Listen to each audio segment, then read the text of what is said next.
বন্ধুগণ, আমি আমার বাবার কথা বলতে আসিনি। কার কথা বলতে এসেছি? কোরআনের কথা বলতে এসেছি। এই কোরআন যদি তোমার ভালো না লাগে, কিয়ামতের দিনে এই কোরআন তোমার বিরুদ্ধে আল্লাহর কাছে সাক্ষী দেবে। আল কোরআনু শাফিআম মুশাফফা ওমা হিল্লু মুসাদ্দিকান মান জালাহু আমামাহু কাদ্দাহু ইলাল জান্নাহ ওয়া মান জালাহু খালফাহু সাকাতাহু ইলান নার। আল্লাহ রাসূল বলেছেন এই কোরআন কিয়ামতের দিন সবচেয়ে বেশি আল্লাহর কাছে সুপারিশ করবে। এই কোরআনকে যারা সামনে রাখবে, কিয়ামতের দিন এই কোরআন তাদেরকে টেনে হেঁচড়ে জান্নাতে নিয়ে যাবে। আর এই কোরআনকে যারা পিছনে রাখবে, এই কোরআন তাদেরকে ধাক্কা দিয়ে জাহান্নামে নিক্ষেপ করবে। আচ্ছা বলুন তো, আপনাদের সামনে কি? সবাই মিলে বলেন, আপনার সামনে কি? আমরা যারা বসে আছি আমাদের সামনে কি? যারা চেয়ারে বসে আছেন, যারা ওইখানে বসে আছেন, ওই রাস্তায় দাঁড়ায় যারা শুনতেছেন, সকলের সামনে কি? তাহলে কোরআন যারা সামনে রাখবে, এই কোরআন তাদেরকে টেনে কোথায় নিয়ে যাবে? আর এই কোরআন যারা পিছনে রাখবে, কোরআন কিয়ামতের দিন ধাক্কা দিয়ে তাদেরকে জাহান্নামে নিক্ষেপ করবে। বলুন তো, একটা লোক যদি উঠে ওই গেট দিয়ে বাহির হয়ে যায়, তার পিছনে পড়বে কি? কথা বুঝেন, আমার কথা বোঝেন কি আপনি? একটা লোক যদি এখান থেকে উঠে বাইরে যায়, তার পিছনে পড়বে কি? তাহলে আপনি কোরআনকে পিছনে রেখে চলে যাচ্ছেন, এই কোরআন কিয়ামতের দিন আপনাকে ধাক্কা দিয়ে জাহান্নামে নিক্ষেপ করবে। এই জন্য আমরা যতক্ষণ এখানে আছি সামনে কোরআন রাখবো ইনশাআল্লাহ। আমার ভাইরা,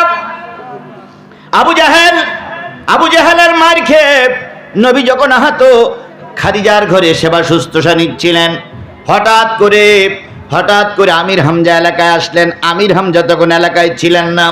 আমির হামজা এসে শুনলেন আল্লাহর নবী মুহাম্মদকে আবু জেহেল মেরে আহত করেছে।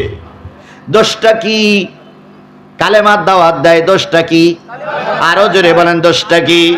কালেমার দাওয়াত দেয়, এই দোষ আবু জেহেল তাকে মেরেছে।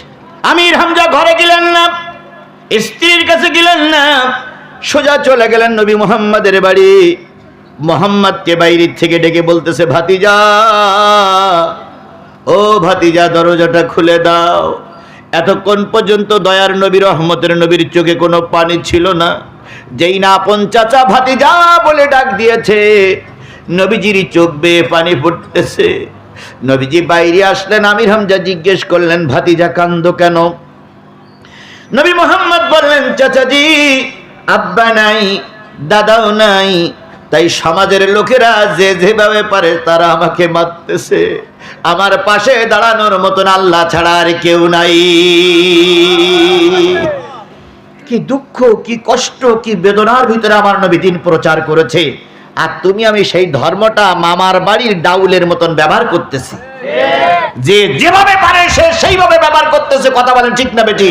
আমার ভাইয়েরা, আমির হামজা বললেন, ভাতিজা, কোন বিয়াদবি কি নেতার সামনে করেছিলে? কয় না। আমি কোনো কথাই বলিনি। সে এসে ধুমধাড়াক্কা মার শুরু করলো। আমির হামজা বললেন, ভাতিজা অপেক্ষা করো, কিছুক্ষণ পরে আসতেছে। আমির হামজা চলে গেলেন আবু জেহেলের কাছে, খুঁজতে শুরু করলেন। খুঁজতে দেখা গেল কাবার চত্বরে হাতিমের পাশে নেতাদের নিয়ে, কর্মীদের নিয়ে আনন্দ করতেছে আর বলতেছে, এমন বাগান, এমন ঘাই দিয়েছি, এমন মারি দিয়েছি, আর জীবনে কালেমার দাওয়াত দেবে না। মুহাম্মাদের মেরে আবু জেহেল কি করতেছে? আনন্দ করতেছে।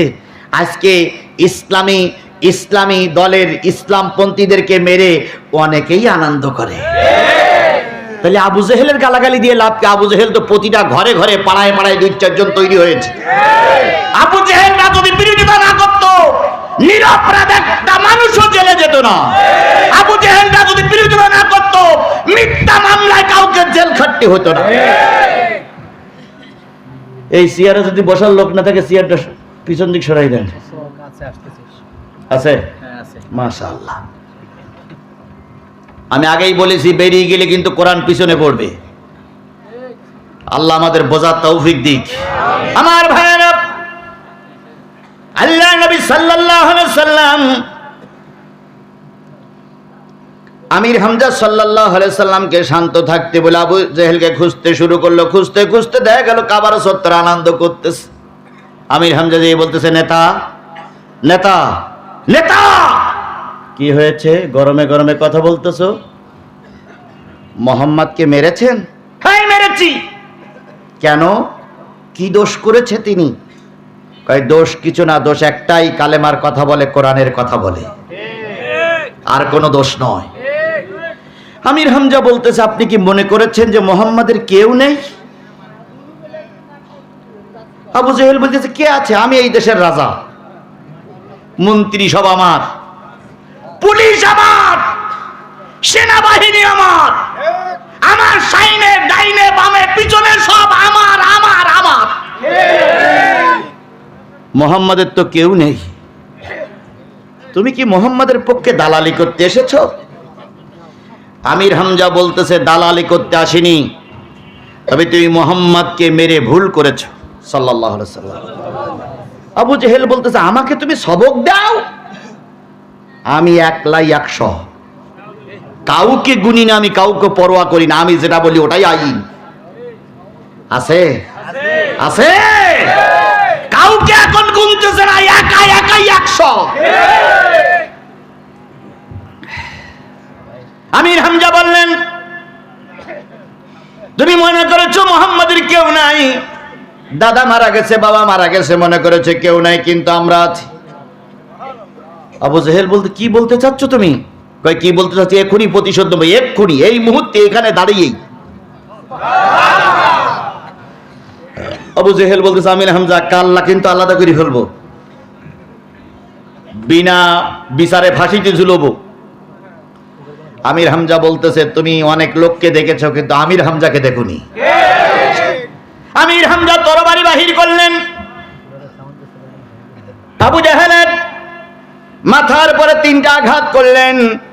ঠিক মুহাম্মাদের মাথার পরে যে 3টা আঘাত করা হয়েছিল, আবু জেহেলের মাথার পরে সেই 3টা আঘাত করা হলো। 3টা জায়গা ফেটে গেল, ফিনকি দিয়ে রক্ত বাহির হতে শুরু করলো। নেতারা, তার পাশে যারা ছিল আমলারা ছুটি আসলো। আমির হামজা বললে, একটা আগাবে না, যেটা আগাবা সেটার কাল্লা আলাদা হয়ে যাবে।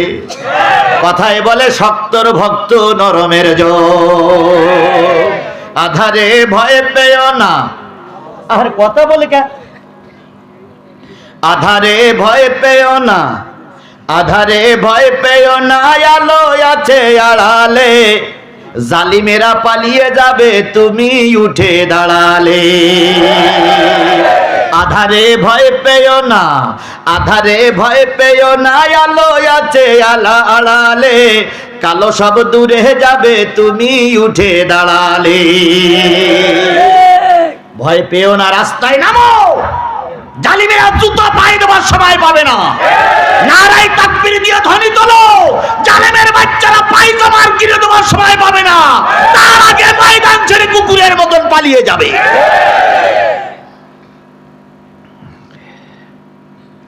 আসতে স্যার বলতেছে, 3টা দিলাম, এরপর আজকে দিলাম উল্টো পিঠ দিয়ে। মোহাম্মদের দিকে যদি আবার বেকা নজরে তাকাও, সেদিন দেব সোজা পিঠ দিয়ে। ওলীদ ইবনে মুগীরা বলতেছে, নেতা কি ধরবো? আবু জেহেল বলতে, চোখ দেখেছিস লাল টকটকে হয়ে গেছে, এখন যদি ধরিস তোরও কচু কাটা করবে, আমারও কচু কাটা করবে, জেতি দে জেতি দে জেতি দে। এর বলে শক্তর ভক্ত নরমের জয়। আবু জেহেলের আঘাত নিয়ে নবী মুহাম্মদ ঘরে ফিরে আসলেন। আমির হামজা ঘরে ফিরে আসলেন, নবী মুহাম্মাদের ঘরের সামনে যেয়ে বলতেছে, ভাতিজা বাইরে চলে এসো, প্রতিশোধ নিয়ে এসেছি। মুহাম্মদ সাল্লাল্লাহু আলাইহি সাল্লাম খুশি না বেজার? এর নাম ইসলাম নয়। মুহাম্মদ সাল্লাল্লাহু আলাইহি সাল্লাম খুশি? খুশি নয়।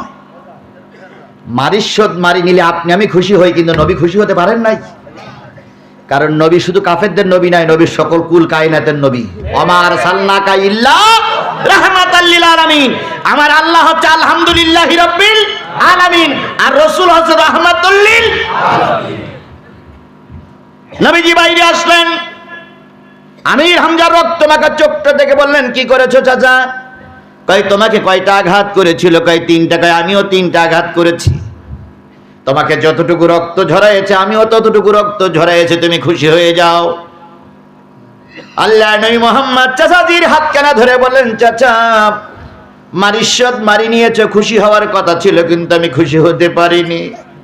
আমি খুশি হতে পারতাম যদি আপনার জবানে শুনতাম লা ইলাহা ইল্লাল্লাহু মুহাম্মাদুর রাসূলুল্লাহ লা ইলাহা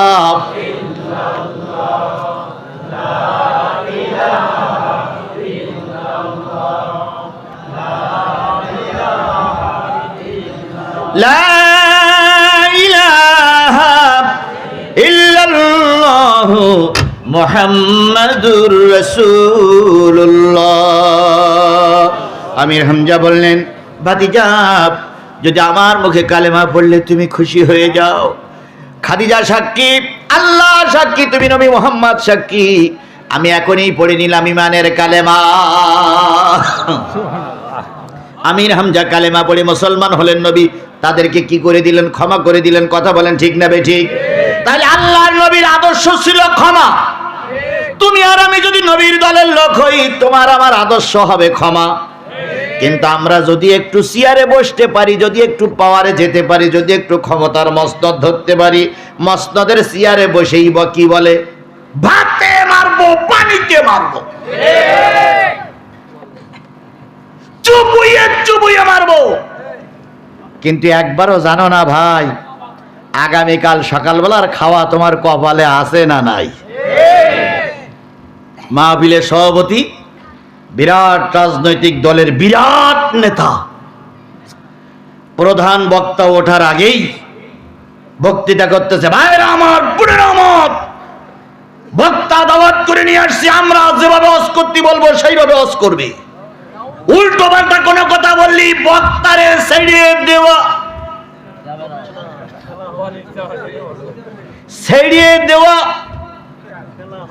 শুধু ছেড়িয়ে দেওয়া এই পর্যন্ত গেছে। তার আগেই মানে বুকি ব্যথা, কাইথুই পড়িস, মরিনি এখনো।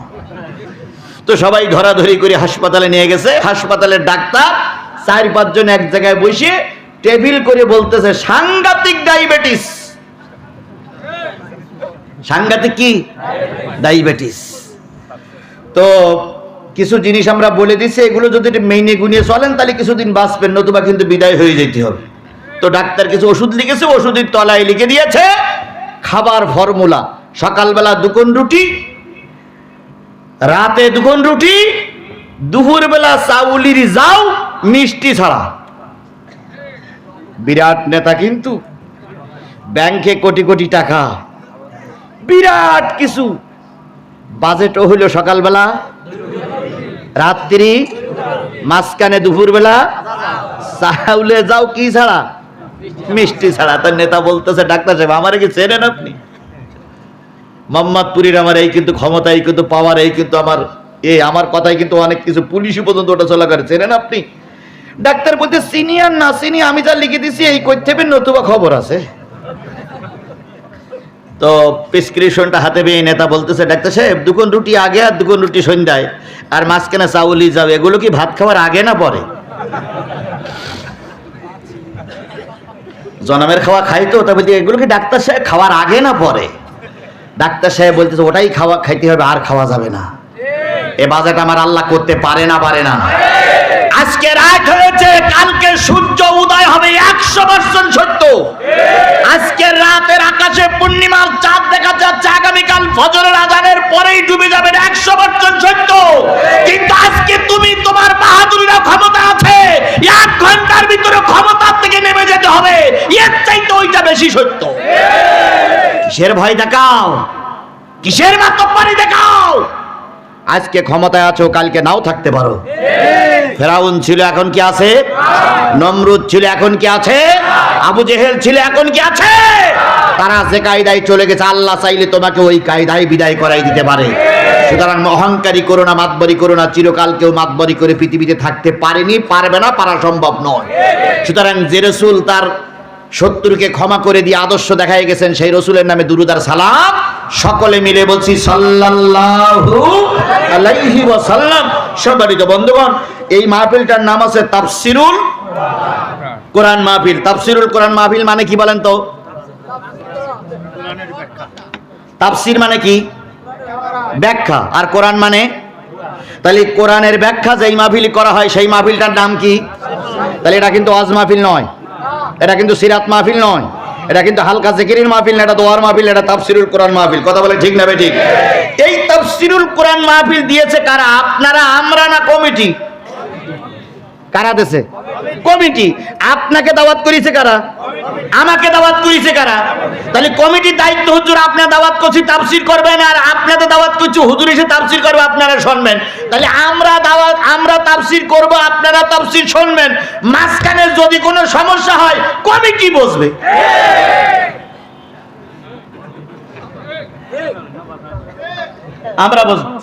আমরা বসবো না, বসবে কারা? ওনারা আমাদের, আপনিও দাওয়াতি মেহমান, আমিও দাওয়াতি মেহমান। কথা বলে ঠিক না ঠিক? আমরা কোরআন থেকে কথা বলবো, যদি কোনো সমস্যা হয় হবে না, যদি হয় বসবো ওনারা, আমরা বোঝাবুঝি। তাহলে ঠিক একটা তাফসীরুল কোরআন মাহফিল, তারপর আজিজুল হক জিহাদি। এক নাম্বার। দুই নাম্বার, কিসের থেকে কথা হবে? জোরে বলেন, কিসের থেকে কথা হবে? আমার কথার ভিতরে ভুল হতেই পারে। কথা বলেন ঠিক না ঠিক? যদি ভুল হয় ভুলটা ধরবে আলেমেরা, কিন্তু আমার সমাজে এখন আলেমেরা আলেমেদের ভুল ধরে না। যে ব্যক্তি 70 বছর বয়স হয়ে গেছে এখনো দাড়ি উঠাই নাই, ছাপ্পান ছাপ্পা, ওনারাই এসে কয় হুজুর তাফসীর হচ্ছে না।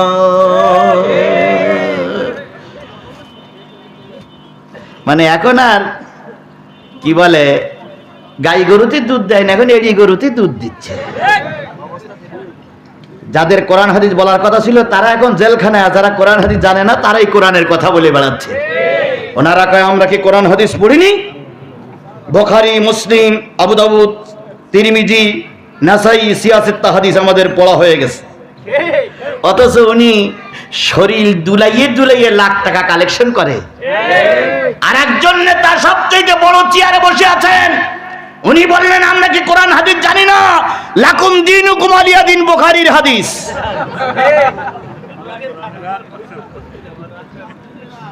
এরাই এখন আমাদের সবক দিয়ে বেড়াচ্ছে। কথা বলেন ঠিক না ঠিক?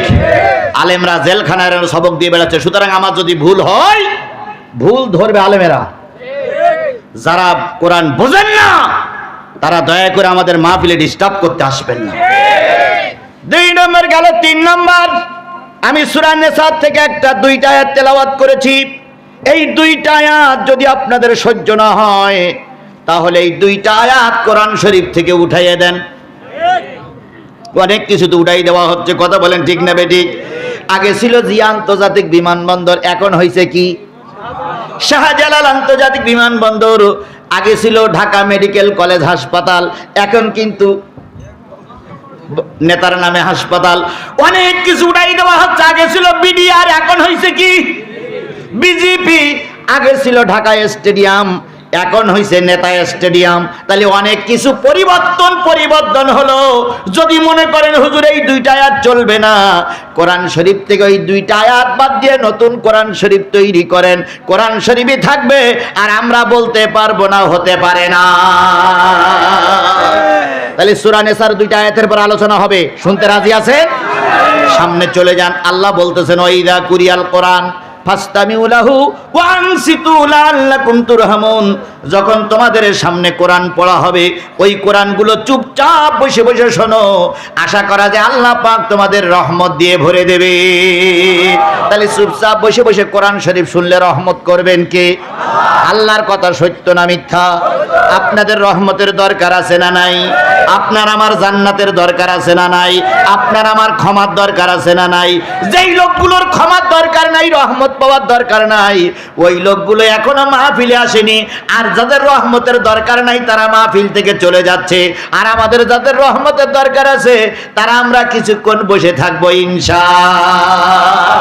আর একটু সামনে যাই, রাসূল বলেছেন মাস্তামা কওমান ফি বাইতিন মিন বুয়ুতিল্লাহ ইয়াতলুনা কিতাবাল্লাহ ওয়া ইয়াতাদারাসুনাহু ইল্লা নাযালাত আলাইহিমুস সাকিনা ওয়া গাশিয়াতুহুমুর রাহমা ওয়া হাফাতুহুমুল মালায়েকা ওয়া যাকারাল্লাহু ফি মান ইনদাহু আও কামা ক্বালা রাসূলুল্লাহ সাল্লাল্লাহু আলাইহি ওয়াসাল্লাম। নবী বলেন মসজিদে অথবা মসজিদের বাইরে যখন কিছু মানুষ একত্রিত হয়, ওইখানে যখন আমার কোনো বান্দা অথবা বান্দি আল্লাহর কোরআন রাসূলের হাদিসের আলোচনা করতে থাকে, আর লোকগুলো যদি চুপচাপ বসে বসে শুনতে থাকে, দাঁড়াই শুনলে হবে না। বসে বসে যদি চুপচাপ কোরআন শরীফ শোনে, আল্লাহ রাব্বুল আলামিনের নবী বলেন তাদের মাথার উপর দিয়ে জান্নাতের বাতাস প্রবাহিত হয়ে যায়। কি শুনলে জান্নাতের বাতাস? জোরে বলেন, কি শুনলে জান্নাতের বাতাস? আচ্ছা, আগের হুজুরও বলে গেছে, তারপরে আমার ঘোষকও বলছিলেন এটা জান্নাতের বাগান, বলিছে না ভাই? তাহলে আপনারা বসে আছেন জান্নাতের ভিতরে, কথা বলেন ঠিক না বেঠিক? দুনিয়ার জান্নাত যাদের সহ্য হচ্ছে না, লিখে নাও, মরার পরে আসল জান্নাত পাবা না। এই জন্য এখন আবার অনুরোধ করছি, ডাইনে বামে রাস্তাঘাটে যেখানে আছেন জান্নাতের বাগানে এসে বসে পড়ুন। কিছু লোক মনে করতেছে হুজুর বাড়ি বসে তো শোনা যাচ্ছে, দোকানে বসে শোনা যাচ্ছে, তা আমাদের ওখানে যেতে হবে কেন? আচ্ছা বলেন তো, মশারি টানানো হয় কেত থেকে বাঁচার জন্য? মশার থেকে বাঁচার জন্য মশারি টানানো হয়, কথা বলেন ঠিক না বেঠিক? এখন মশারি টানাইছেন, দারুণ মশারি টানাইছেন, এখন ওই মশারি অর্ধেক ভিতরে আর অর্ধেক বাইরে। আপনি অর্ধেক ভিতরে আর অর্ধেক বাইরে। এখন ওখানে বাইরে যদি অর্ধেকটা রেখে যদি সূরা ইয়াসিন পড়ে দোয়া করেন যে আমি একজন মসজিদের ইমাম, মসজিদের হাফেজ সাহেব, দয়া করে আমার মশায় কামড়াস না, দোয়ায় কাজ হবে? তাহলে ঢুকতে হবে কিসের ভিতরে? যারা আপনারা বাইরে, যারা রাস্তার বাইরে, যারা ঈদগার বাইরে অথবা দোকানে মশারিতে বসে আছেন, তারা ওই রকম মশারির অর্ধেক বাইরে। এখানে মশারি টানানো হয়েছে, এই মশারির ভিতরে না আসলে আল্লাহর রহমত পাওয়া যাবে না। এই জন্য আসুন আমরা মশারির ভিতরে আসি। আল্লাহ রাব্বুল আলামিন আমাদের শেষ মোনাজাত পর্যন্ত কবুল করুক, সকলে বলুন আমিন। আরো একটু জোরে বলেন আমিন, আরো জোরে বলেন আমিন। আর একটু সামনে যেন ক্বাল আল্লাযীনা কাফারু লা তাসমাউ লিহাদাল কোরআন, কাফেরেরা বলে এই কোরআন যেন তোমরা শুনো না। কারা বলে? আর একটু জোরে বলেন না, কারা বলে? এ জাতীয় কাফের আমার দেশে আছে? আছে? কোন জায়গায় আছে? সব জায়গায় থাকলেও মোহাম্মদপুর নাই। মোহাম্মদপুর থাকলে কালী শঙ্করপুরে নাই। বুঝলেন কি করে? বুঝবেন কি করে? ওরা বলে কোরআন যেন তোমরা শোনো না। আমার দেশে দুর্গা পূজা হয় না? হয় না? কালী পুজো হয় কি হয় না? কালী পূজার নামে কোনো নিষেধাজ্ঞা হয় না, দুর্গা পূজার নামে নিষেধাজ্ঞা হয় না। যত নিষেধাজ্ঞা সব কোরআনের মাহফিলে। আর এ কথা শুধু এরা বলে না, আবু জেহেল বলেছিল সব চলবে কোরআন। তাহলে কোরআন যারা চালাতে চায় না, কোরআনের যারা বিরোধিতা করে, কোরআনের যারা পিছমুখ করে চলে যায়, আল্লাহর নবীর ভাষায়, আল্লাহর ভাষায় ওরা হলো আবু জেহেলের বংশধর। এখন আপনি আবু জেহেলের বংশধর হবেন না নবীর বংশধর হবেন? তাহলে নবীর বংশধর যদি হন, নবীর পরে নাজিল হলো কোরআন, সেই কোরআনের 2টা আয়াত আমি তেলাওয়াত করেছি, ওই 2টা আয়াতের আলোচনা চলবে যতক্ষণ, আপনাকে ততক্ষণ থাকতে হবে। রাজি আছেন? কিছু কিছু লোক মনে করতেছে হুজুর যেভাবে বেন্দে সেন্দে নেচ্ছে, মনে হয় ফজরের নামাজ পড়িতে ছেড়ে দেবে।